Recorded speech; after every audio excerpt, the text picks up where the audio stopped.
सोनाली कुलकर्णी. माझी 10वी झालीये, 12वी झालीये. तुम्हाला सगळ्यांना ऑल द बेस्ट. कारण यंदा 12वीची परीक्षा आहे 10 फेब्रुवारीपासून आणि 10वीची परीक्षा आहे 20 फेब्रुवारीपासून. बोर्डाची परीक्षा आहे. टेन्शन आलंय का? ते टेन्शन घेऊ नका. अगदी परीक्षा हॉलला पोचेपर्यंत आपल्या नोट्स आणि वह्या बघत बसू नका. तुम्हाला सगळं आठवणार आहे. स्वतःवर विश्वास ठेवा. तुमच्या शिक्षकांनी किती प्रेमाने तुम्हाला शिकवलंय वर्षभर आणि आईबाबांनी सुद्धा खूप कष्ट करून तुम्हाला शिकवलेलं आहे.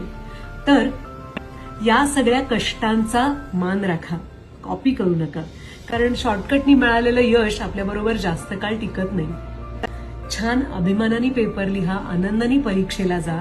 कारण तीच तुमच्या भविष्याची नांदी असणार आहे. All the best.